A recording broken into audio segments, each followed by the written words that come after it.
प्रणाम प्रणाम, पूज्य मंडली को प्रणाम। पहला प्रणाम करता हूँ मैं अपने पिता और माता को। दूसरा प्रणाम करता हूँ अपनी जन्मभूमि पृथ्वी और विधाता को। तीसरा प्रणाम करता हूँ मैं गुरु विशिष्ट श्री दाता को।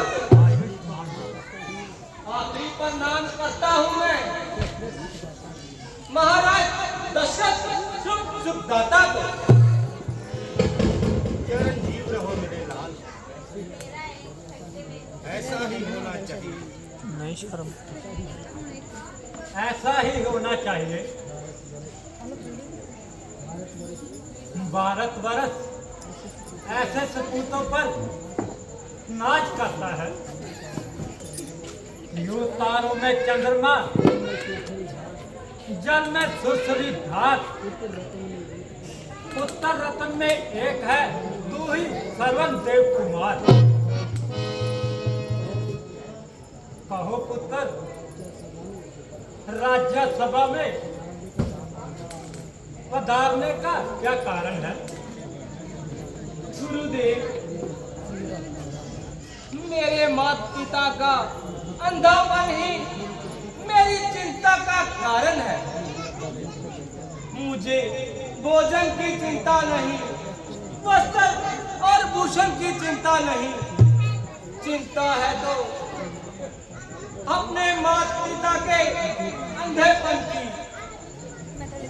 अगर मेरी सेवा से उनका अंधापन दूर हो जाए तो मैं कठिन से कठिन पुरुषार्थ करने के लिए तैयार हूँ महाराज। बादल मेरे सर पर गिरे, दुख और बला के खुल जाए नेत्र मेरे अंधे माँ बाप के। बेटा, तुम अपने माता पिता के अंधे होने का कारण जानते हो? नहीं गुरुदेव, मगर जानना चाहता हूँ। तो फिर सुनो बेटा। शीघ्र बतलाइए गुरुदेव, शीघ्र बतलाइए। तुम्हारे माता पिता के कोई संतान ना थी। बहुत तप किए तब श्री ब्रह्मा जी ने एक दिन प्रकट होकर उन्हें ये वरदान दिया, तुम्हारे पुत्र तो होगा पर तुम दोनों अंधे हो जाओगे। अगर तुम दोनों को यह शर्त स्वीकार है तो मैं तुम्हें पुत्र देने को वरदान देता हूँ। तुम्हारे माता पिता ने ये शर्त स्वीकार कर ली।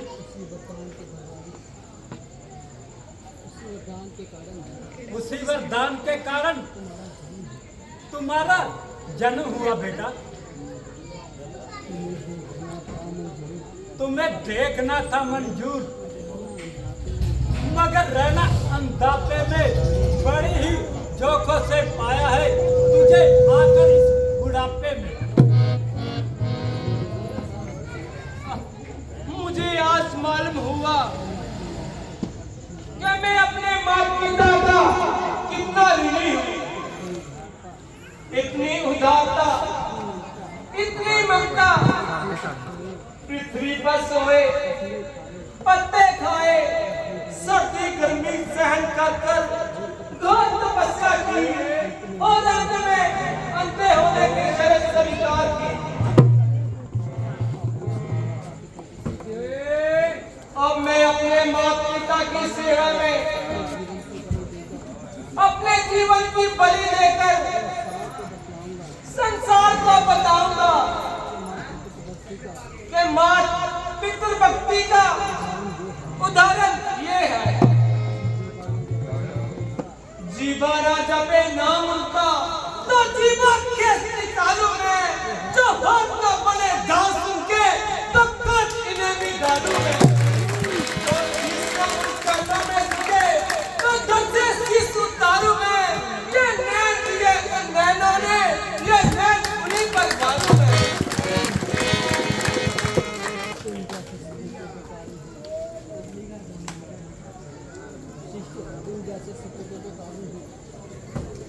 तुम जैसे सपूतों के कारण ही ये संसार खड़ा हुआ है। हम तुम्हें तुम्हारे माता पिता के तुम्हारे अच्छे होने का कारण बतलाते हैं। बतलाइए गुरुदेव, शीघ्र बतलाइए। बेटा, प्रयाग, काशी आदि 68 तीर्थों की यात्रा करवाने से तुम्हारे माता पिता के अंधापन दूर हो जाएगा।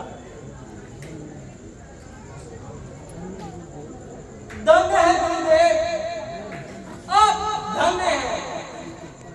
आप ही की कृपा से निराशा में आशा की झलक दिखाई दी।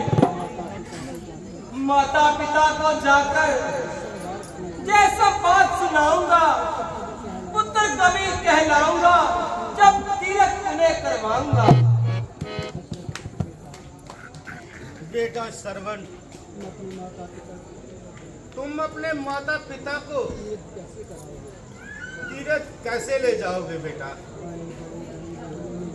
घने घने जंगलों में, भयानक रास्तों से और ऊंचे ऊंचे पहाड़ों में किस प्रकार ले जाओगे बेटा? परमात्मा की कृपा से, गुरुदेव के आशीर्वाद से और आपके प्रताप से